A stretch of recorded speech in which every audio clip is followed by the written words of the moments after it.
Pattern traders. Sunday, bless you guys all with your loved ones and your family. Hope you guys have a wonderful day. October 31st. Sorry about that. Quick update on BTC and where I think we're going. So overall, I'm going to give you three perspectives: micro, mid, and macro. Macro still stands. We're probably going to end up going between $68,000 to $75,000. I still think the macro high is not in. I am not for that whole lower low bullshit. So overall, I still think we need to go make a new high. Macro, mid time frame, daily, right here. To me, the mid time frame is daily. So because I'm playing swing trades. So daily time frame breakout did not take place yet, and we didn't even tap the daily order block. It got front ran between $55,000 and $57,000. So if I personally think that we're gonna come down here, we don't have to. But if I think that I need to create a scenario for us to come down to $55,000 or $56,000. The only thing that makes sense for me is to go to my mid time frame. I'm sorry, my low time frame, which is like between a 5, 6, 7 hour. I don't play sub 1 hour anymore, guys. I'm sorry. So the breakout of the current wedge that we're in took place over the weekend, unfortunately. That indicates that. Let me do this. Let me close everything so I can show you guys something. Okay. Friday was where? Friday was 29th. The breakout took place on 29th, right? We broke out of the wedge. And then most importantly, where did CME close? CME closed right there. That should be it, no? Let me see. Let me just make sure. Let me turn this off and put crosses. Yeah. Okay, CME. Somebody confirm this for me. CME closed. Just to be on the safe side. Because I haven't used the indicator for CME in a while, dude. Alright. Okay. Okay, so CME closed over here at this wick. The breakout took place October 29th, which is a Friday. CMEs were closed, right? Wait, how does that make sense? The breakout took place. The CME closed on 29th. Wait, time out. Am I bugging out right now? Friday? No. So the breakout took place on Saturday. So CME closed. Oh, I'm lying then, guys. I take that back. The breakout didn't take place. So if CME closed here, the breakout took place right where CME closed. Oh, wow. All right, cool. The breakout was the CME candle close. That's interesting. All right. That being said, chances are for the monthly candle tonight, we're going to get a little bit of fuckery, personally speaking, to the top side. And then come Monday range, this is what I established here, Monday high, Monday low. This is me predicting. I don't like to predict, but I'm just placing this here to show you guys that if things go according to my plan, we're going to create a Monday high, which is going to be between $63,000 and $64,000, because I still think that's going to be the target to hit. Open up your VWAPs. You're going to have a previous day VWAP there. Turn everything else off. You don't need this. And then go to like a lower time frame so you can actually see it. This right here, this is your previous VWAP that has not been tapped, $64,000, and the most important one is the $65,000 one. But technically speaking, we don't need to go to the 65K one because that was an overthrow. An overthrow means like you trap long. So technically speaking, guys, again, when you trap longs, if you're bearish, you don't want to revisit this area. Okay, you do not want to revisit this area. So more likely than not, your Monday high will be set with $64,000 target. Hits that, I'm gonna probably take a little bit more of my longs off the table, to fill the CME gap that we have, and then after that, we need to reanalyze to see if that is enough juice to pursue an all-time high, or are we gonna make a higher low within this structure though. What do I mean by that? Meaning you go up and you create another higher low within the structure, meaning this is gonna stay intact. You don't fuck with this wick, you just keep it intact. Now, bullish scenario, right? If that takes place, then there's pretty good evidence that this is gonna break out and go to your $68,000 to $69,000 target. Because again, this is still a daily wedge. A daily wedge is massive. It's not a small little move. It's massive. The last daily wedge that we had, right? Remember this? Look at the move that it did. I don't know what the percentage is, but I'm pretty sure that it's over 25%. Where is this thing? 51%. So if we're consolidating and creating another daily wedge, the only difference between this and this is this one had 3 points. What does 3 points mean? 1, 2, 3 points before the top. We only have 2 points right now. 1, 2. So if we break out after 2 points, it's not going to be as strong as a really, really deep wedge. Okay? So assume this is your wedge. Your target's going to be $68,000 to $70,000, and then we'll reanalyze, take that data in consideration, and see where we're going to go from there. Go back to your micros here. So things still look good. Open up your VWAPs, close the daily, open up your monthly and your quarterly, and your previous monthly. Your previous monthly right now, well, let's just say your current monthly right now is $57,000. Quarterly right now is $57,000 as well. So 57.9 and 57 flat. These two VWAPs will offer support. I can't see us breaking these VWAPs without some kind of bounce or some kind of supportive behavior. It's gonna be a little bit disappointing if we break these VWAPs without some kind of like bounce. Not gonna lie to you. Open up your EMAs. 200 and 200. That's all I really care about. 200 MAs red, 200 EMAs blue. Look, everything. So we have this massive area of support here between 54 and $57,000. Now, no one's telling you to bid this whole box. I'm just trying to tell you that the idea of making a lower from here when you have all this support under you is kind of like, dude, it's not gonna happen, man. Unless we get some kind of crazy FUD. I doubt it's gonna happen. Okay, so now you see this taking place. Let me see what's going on over here. Good. You see this taking place. You know that we should be a little bit on the bull side. Open up your TMA bands. Close this. TMA bands are very important. I told you guys about the 12-hour, which is what pretty much led to this. See, 12-hour boom, 12-hour boom. We're still good. If we happen to break down, right? If we happen to break down, what usually happens is you get a bounce from the 12-hour and you go to your red zone. That will be your lower high. If your lower high takes place here, wherever it takes place, in the red 12-hour TMA, high, lower high, low, lower low. And then you're going to create a bigger wedge between these two ranges. Between the red TMA 12-hour and between the green TMA 12-hour. And this is going to take place if we make a lower high. I'm letting you guys know right now. If we make a lower high, we're going to go down here. Okay? That's done. I'm not for that scenario, by the way, guys. As you can tell, this 12-hour already looks like it took liquidity. So let me show you guys a brand new chart. 12-hour. I usually play the 21 more than anything, but just bear with me for a second. 12-hour. Show you guys what I'm looking at. Okay. Beautiful. Right? That's your deviation to the downside. That's basically a little bit of a fake out. And then now, that's your range high. Okay? This is exactly what you want to see for a range-to-range play. Trap longs, make it red, go to your lower time frame. There you go. That's it. What's your target now, guys? Very simple, right? If you're playing range to range, target 1, target 2, target 3. See how they're equal highs? Yeah, there you go. And so you're probably gonna get a wick to the range top, $64,000. So there's nothing different than what I drew here, than what I did and how I played down here. It's the same thing, range play. We're still inside the deviation, still above the deviation. The deviation took place under us. But again, I want to make it very clear. If we make a lower high and we don't get above this, for whatever reason, you could expect to come all the way down here to fill this whole wick.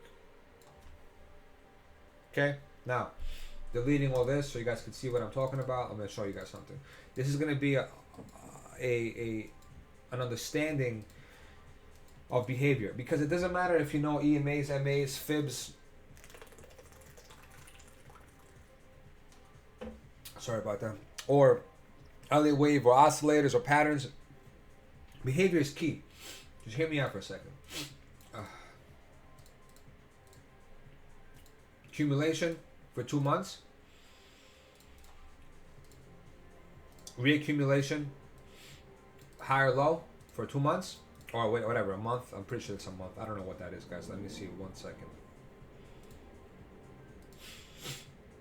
Yeah, almost a month. And then expansion, okay? Usually, grab the high, grab the low. Extend all the way out. So if this is distribution, like everybody assumes it is, that this is distribution, no matter what happens, even if it is distribution, you still have to do a deviation to the top side. right? To trap longs. So if this is distribution, guys, we're going to assume that longs are going to get trapped up there. Where it's going to, I don't know where it's going to happen, I don't know when it's going to happen, but we could assume something along the lines of trap the longs and then go down. If this is distribution, we're going to have to see some kind of behavior like that. And if you do happen to see some kind of behavior like that, I would suggest you exit the market. The reason being is that there's a big gap down here that will probably get filled if this happens. So how do you know that this could potentially happen? Well, look what happened in the past. You had a high and you had a low. Extend to the right. What do we do here? What do we do here? We trapped a bunch of longs above the previous point, and then we died. So if we're going to be entering a similar behavior where altcoins go buck wild, where we distribute and altcoins run, this dump led to a 55% dump. We're still expecting a 50-55% dump, right? So this doesn't make sense to me. Listen to this. I personally do not favor this scenario where you distribute here just to accumulate here, just to reaccumulate here, just to redistribute again up here. This does not make sense to me. At all, zero, at all, nothing. This does not make any logical sense for us to come back down here. And what are you going to do over here then at that point? At that point, then you're just going to crash. Doesn't make any sense. If you're going to end up doing that and create a distribution up here to come back down here, you're not accumulating down here. You're going to end up coming to this box down here.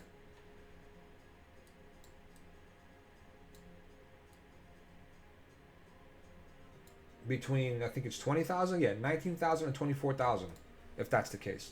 Doesn't make any sense, right? So the one I'm favoring, the scenario I'm favoring, which I think is probably going to play out. Let's make this gray. And this isn't me trying to predict the upcoming moves. I'm just trying to make sense of how the behavior is panning out of these ranges. What should logically take place right now, truth be told, reaccumulation took place here, which is more important than in this range. Or is it 2.618? This is what happens when you don't have your own freaking whatever. 2.618. Right there. Right here. This up here. So we're gonna reaccumulate here. This is what I'm thinking is taking place. Reaccumulation. Let's make this green. It's got to come down to this daily order block though. Are we at daily order block? Yes, we are. Right there. There you go. High. Okay. So reaccumulation takes place here. You put a line over here, which is very important that we get above. Make it thicker. Okay, that's your high. Let's assume that this could potentially be your low, but this low happened only on Bitstamp, right? Or did it happen on everywhere else? No, it only happened on Bitstamp, right? Yeah, it only happened on Bitstamp, 56.4. And then this other low only happened on Bitstamp too, right? 51,000. Yeah, see, we don't even have that on any other exchange. That's not good. That means it's going to eventually get filled. So I'll be careful with that. Anyway, so logically speaking, what I think is going to happen is distribution, accumulation, reaccumulation over here takes place, which is going to be a higher low. Create a range here where altcoins can go buck wild, deviate it, fake everybody out, then go for the main blow off up here, and then create a distributive right here, and then do this. I'll fix that. This makes a lot more sense to me. I'll tell you why this makes more sense to me. You distribute, you accumulate, you reaccumulate. Over here, personally speaking, what I think is going to take place, altcoins run. This is going to be your alt season. Deviate the low, assuming we're going to get somewhere in this little box over here between $50,000 and $53,000. If we have the deviation take place, you could put a little bit of a there we go, right there. So deviate the low, break out, create a distributive range here, up, down, trap longs, then collapse. Now, from here, wherever this is going to be, can we go down 50 something percent? There you go. Come back down here. This makes more sense. This makes more sense. A lot more sense. You can even do 56%. You know? This makes more sense.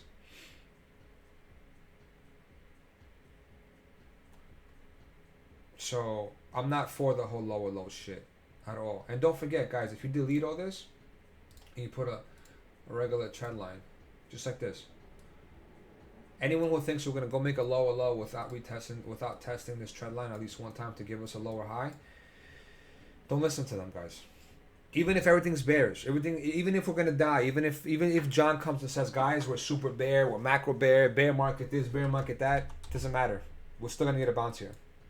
When you get a bounce here, and then you put in a lower high, that's when you start worrying. So we only have 2 touches. 1, 2. What happens if we do this? It'll be a third touch. Now, if we don't make a higher high after that, then we're fucked, right? We're really gonna be screwed. So I'm not worried one bit at all. I'm not worried one bit. I was told to be cautious in longs, meaning take profit, but I'm not in a short mode yet, you know? Oscillator wise, I'm going to make this very clear to you guys so you guys can see it this way. Log, open this.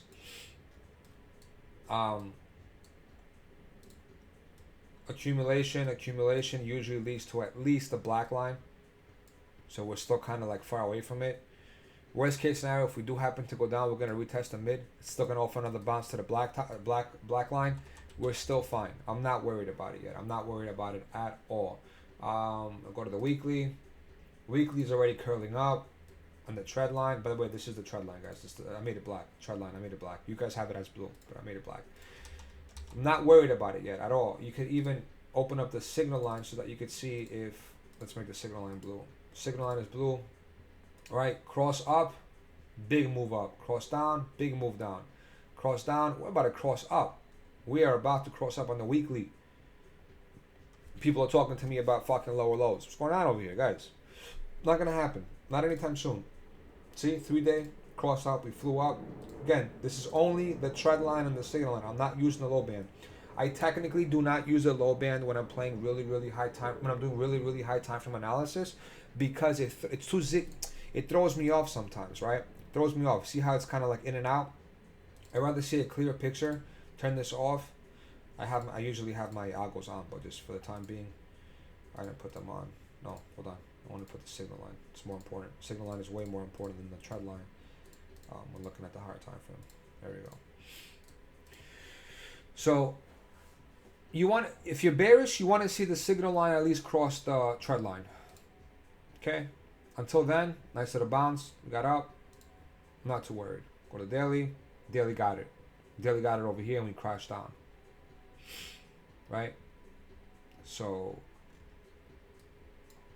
Histo is, probably, yeah, Histo's about to break down on the 12 hour. Unfortunately. Yeah, but doesn't matter. Look at the higher time frame. 2 days still gray, no black. 3 days still gray, no black at all. Daily's probably the third black line. It's a little. We should be cautious. We should be cautious this upcoming week, guys. We should be cautious this upcoming week. But again, guys, I'm not worried. I'm not worried at all. Get rid of my main line. Make my signal line black. Get rid of my. Get rid of this. Get rid of this. And get rid of all this nonsense over here. So this way I have a clean level. I don't want this, I don't want this, I don't want this, I don't want this. I don't want the gray ones either. Actually, I do want the gray ones. I want the 50. Make it black. I want the 90 level. And then I want the 10 level.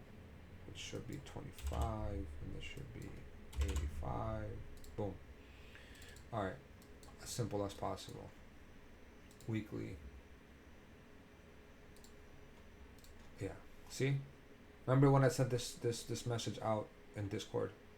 We technically broke out on the weekly, guys. Alright. So here, let me delete all this. Delete. delete, keep the MSTX. This is what a breakout on the weekly does. Okay, this got rejected hard. Right? So it's got to come from the bottom, right? So it comes from the bottom, goes up, rejects, comes back down, and you buy the green. Let's make it green real quick. Support zone green, okay? You buy the green. Buy the green, you go up, couldn't get above, rejection, came back down, broke out. You want it to break out of the gray bands. You want it to break out of the gray bands. You want this gray band. You want the weekly, you want to see the black line cross out of the gray and the weekly. And the bands are all pointing up, which is going to offer solid support. If by any chance we get rejected here, and we dump this whole week, which is, there's a probability that we dump this whole week. If we dump this whole week and we get the weekly to come back down to the buy zone, I don't know where that is right now, but 31 to 50,000. Okay, so then this is 50,000 over here, this is 50,000 over here, and this is 31,000 over here. The gray is 31, the green is 50,000, which means that between 50 and 53K, depending on where we're going to be at the time of the dump, it's probably going to be a nice little buy zone. So I'm honestly not worried one bit. Not worried one bit. The 2 week just came off a bottom.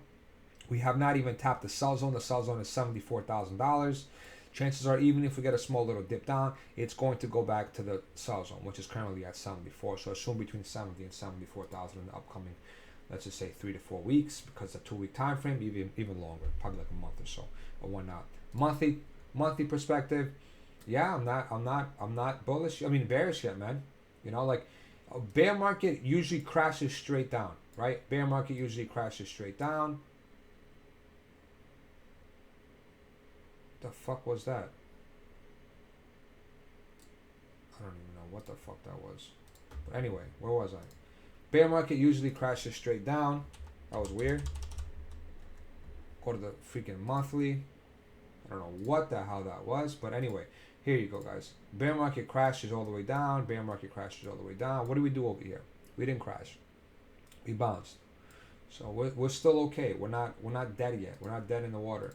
If you look at the oscillators from a lower time frame perspective, the 4 hour put in a head over here, and we crossed to the top side. So let's assume that this is going to probably do something like this. And then here we got to be worried right here on the MSTX. When we get to that pink line, that pink background, we have to start being cautious over there. Otherwise, I think things are okay, man. I'm not too concerned yet. We should be concerned this upcoming week if BTC puts in a really ugly lower high. But until we do that, I'm not worried. So that's my BTC analysis, guys. I don't even want to talk about ETH. ETH looks bullish as fuck. There's nothing bearish about ETH. If you ever get ETH to come back down here, ever again, between $25 and $2,600, ever again, if this ever gives us an opportunity, if it does something like this, and you can buy Ethereum at mid 2000s, it's gonna be a freaking like life-changing buyout, and put it that way. You don't question it. Don't question it, right? Don't question it. I think that there was where was it? Wait, let me see where it was. It was somewhere here that I saw it. Where was it? Where was it? Where was it? No, it wasn't. It wasn't here. I think it was a 12 hour maybe. It was the same thing that took place, but here we go. Here we go. So we were at, let's give you an example. We were at $328. I know this is small, but just hear me out. We went from 328 all the way up to 490, right? And we came right back to retest the last consolidation before the breakout. And what did we do? Demand stepped in, purchased us straight up. So last consolidation before the breakout is right here. What's going to happen if we get the opportunity to come all the way back down here? Demand should absolutely step in, and this is a blind buy. Keep that in mind if that ever happens. I don't know when that's going to happen, but if it ever happens, we should be blessed. Well, that's pretty much it.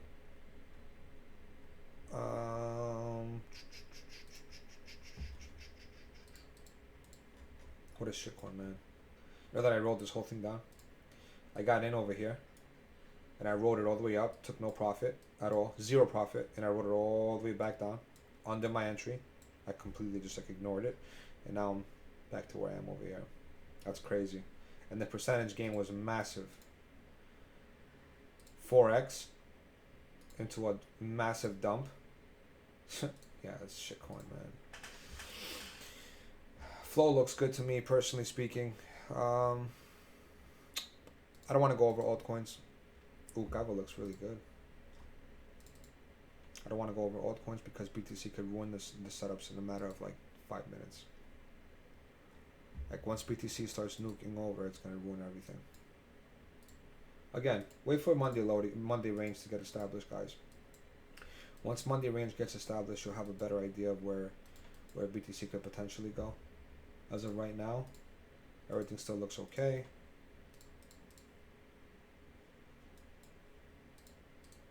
As long as we don't lose these lows, the top is not in, personally speaking. As long as we don't lose these lows, top is not in. Truth be told, I don't even want to lose this low.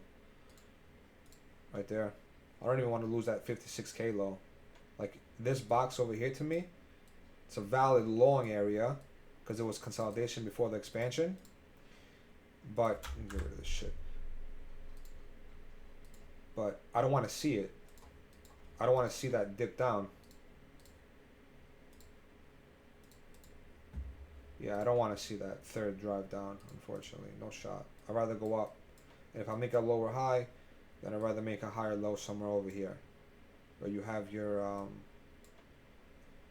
low, your deviation, your high, your deviation, you go up, retest range high, come back down, and then go up. That'll be a lot better. I don't know, guys. But anyway, I'm favoring this scenario right here. Before I complicate things, I'm favoring this scenario. Scenario is going to be roughly between $55,000 to $56,000. If we get it this week, I'm going to punt some longs, some fresh longs. And then from a micro perspective, I want this close the TMA. The TMA 12 hours holding up pretty well. Don't forget, close it, and then just assume that the target is $64,000 to $65,000. And then from there, we'll reanalyze and do another video and see what's up. That's what I'm hoping for. Otherwise, if we break down, unfortunately, again, daily order block. Target this little block over here and call it a day. Cheers, guys.